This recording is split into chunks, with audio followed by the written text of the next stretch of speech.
সত্যের মাপকাঠি ও তাকলিদের ব্যাপারে সহি বক্তব্য চাই। কে সত্যের মাপকাঠি, কাকে অন্ধভাবে তাকলিদ করা যাবে, এই কথার ব্যাপারে একজনই ব্যক্তি আছেন, তিনি কে? মুহাম্মদুর রাসূলুল্লাহ, যাকে অন্ধভাবে মানা যাবে। বাগীদেরকে চোখ খুলে মানতে হবে। ইমাম মালিকের বক্তব্য শুনুন, এই ব্যাপারে খুব সুন্দর কথা তিনি বলেছেন, সুবহানাল্লাহ। ইমাম মালিক বলেন, তিনি তখন হাদিস পড়াচ্ছিলেন মসজিদে নববীতে। হাদিস পড়াতে গিয়ে তিনি বললেন যে কুল্লু ইনসানিন ইউখাযু মিনহু ওয়া ইউরাদ্দু আলাইহি ইল্লা সাহিবা হাদাল কবর। আমাদের মধ্যে প্রতিটি মানুষ এরকম, যার থেকে নেওয়া যাবে তারটা প্রত্যাখ্যানও করা যাবে, মানে নেওয়া যাবে দলিলের ভিত্তিতে, প্রত্যাখ্যান করা হবে কিসের ভিত্তিতে? ইল্লা সাহিবা হাদাল কবর, তবে এই কবরওয়ালার ব্যাপারটা আলাদা। এই কবরওয়ালা কি? যদি জানা গেল তিনি বলেছেন, তখন আর দলিল চাওয়ার দরকার নেই। তিনি বলছে ইটসেলফ দলিল, ইটসেলফ কি দলিল, এটাই দলিল।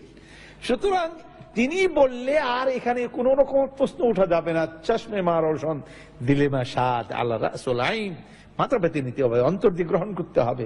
ফালা রাব্বিকা লা ইউমিনুনা হাত্তা ইউহাক্কিমুকা ফীমা শাজারা বাইনাহুম সুম্মা লা ইয়াজিদু ফি আনফুসিহিম হারাজাম মিম্মা কাদাইতু ওয়া ইউসাল্লিমু তাসলিমা। অতএব নবী করিম সাল্লাল্লাহু আলাইহি সত্যের মাপকাঠি, এটা নিয়ে খুব বিতর্ক করা হয় আমাদের দেশে। হায় হেরে মৌলবীরা সত্যের মাপকাঠি নিয়ে আসলে বুঝেই না, বোঝার চেষ্টাও করে না, খালি উল্টা দিকে যেতে চায়। সত্যের মাপকাঠি এবার আপনি শুনেন। হযরত আব্দুল্লাহ ইবনে আব্বাস রাদিয়াল্লাহু তাআলা আনহুকে একজনে প্রশ্ন করলো একটা মাসআলা, তিনি জবাব দিলেন ক্বালা রাসূলুল্লাহ সাল্লাল্লাহু আলাইহি ওয়াসাল্লাম কাযা ওয়া কাযা। রাসূলুল্লাহ সাল্লাল্লাহু আলাইহি ওয়াসাল্লাম এই ব্যাপারে এই বলেছেন। লোকটাকে জবাব দিয়ে দিলেন। ওই লোকটি আবার পাল্টা বলল, কি বলল? আপনি বলছেন রাসূলুল্লাহ এই কথা বলছেন, তা আবু বকর ওমর তো ব্যাপারে এরকম বলেন না, এর বিপরীত এইটা বলেছেন। এই কথা বলার সাথে সাথে হযরত ইবনে আব্বাস বললেন, আমি দেখতে পাচ্ছি আসমান থেকে এক্ষুনি তোমার উপরে পাথর পড়লো বলে, এই যে পড়ে, এই পড়লো বলে তোমার মাথার উপরে পড়লো পাথর। আমি কইলাম রাসূলুল্লাহ বলছেন, এরপরে তুমি আবু বকর ওমরের রেফারেন্স দিতে সাহস পারলে কেমনে? তুমি কেমনে দুঃসাহস দেখাইলে যে তার কথার মোকাবিলায় বললা আবু বকর ওমর বলছে? তার মানে হচ্ছে আবু বকর ওমরের কাছে রাসূলুল্লাহ সাল্লাল্লাহু আলাইহি ওয়াসাল্লামের কথাটা পৌঁছে নাই। সুতরাং ইজতিহাদ করে ওনারা এই কথাটা বলেছেন।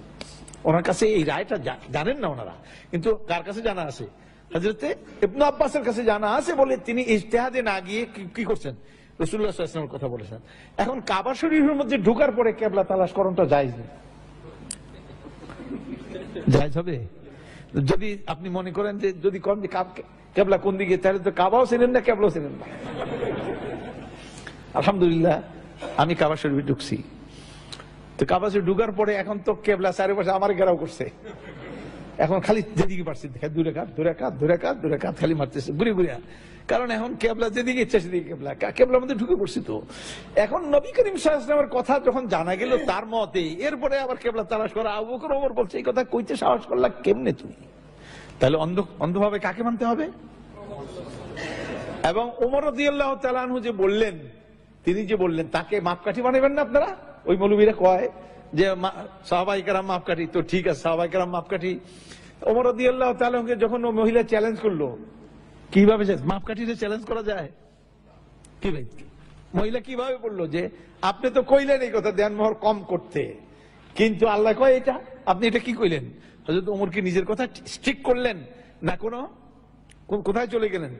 তিনি চলে গেলেন যে না আমি ভুল করেছি, ঠিক করেছে।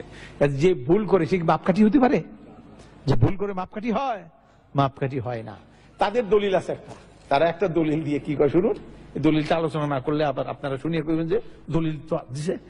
দলিল কয় ওয়াইযা কিলা লাহুম আমিনু কামা আমানান নাস, যখন তাদেরকে বলা হয় ঈমান আনো যেমনটা লোকেরা ঈমান আনছে, লোকেরা বলতে সাহাবায়ে কেরাম, সাহাবায়ে কেরাম যেভাবে ঈমান আনছে মুনাফিকদেরকে বলা হয় এইভাবে ঈমান আনো।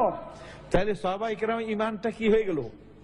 এর মাপকাঠি হয়ে গেল কোরআনের দ্বারা। বলে হ্যাঁ ঠিক আছে, ভালোই কইছেন আপনি, কিন্তু এইখানে সাহাবায়ে কেরাম এই উম্মতের মৌলিক 4টা দলিল আছে।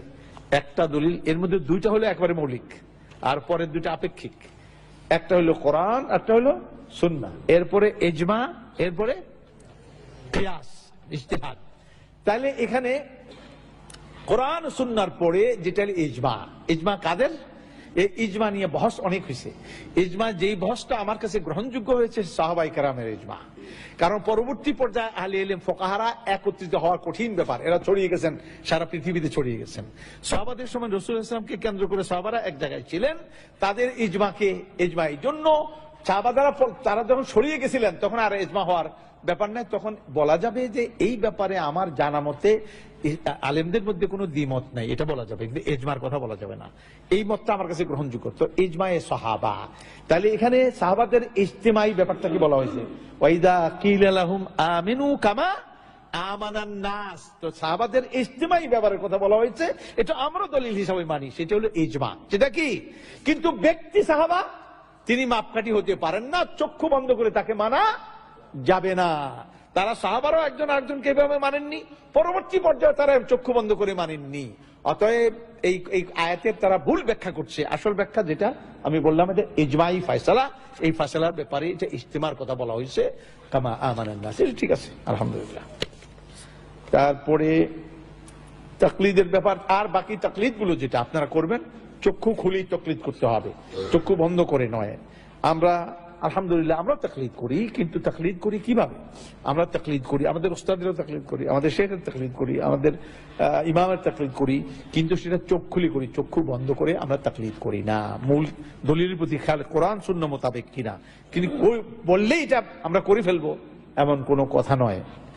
হযরত আলী রাদিয়াল্লাহু তাআলা একটা সুন্দর বক্তব্য শুনিয়ে নেন, কত সুন্দর বলেছেন। তিনি বলেন, এরিফুল হাক্কা এরিফুর রিজালা বিল হাক্কি ওয়ালা তারিফুল হাক্কা বির রিজাল। বড়দের দ্বারা হক চিনো না, হকের দ্বারা বড়কে চিনো। বড়দেরকে চিনো কি দিয়া? হক দিয়া।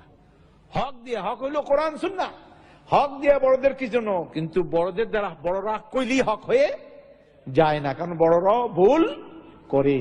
আর বড়রা যখন ভুল করে, ছোট ভুল করে না। যে বেটা তাল গাছ থেকে পড়ে আর যে বেটা বড়ই গাছ থেকে পড়ে, দুই পড়া কি একরকম হয়? হ্যাঁ, কথা বুঝতে পারছেন? ওইরকম ভুল করে, এই জন্য চক্ষু বন্ধ করেন, নিষেধ করা হয়েছে চক্ষু বন্ধ করে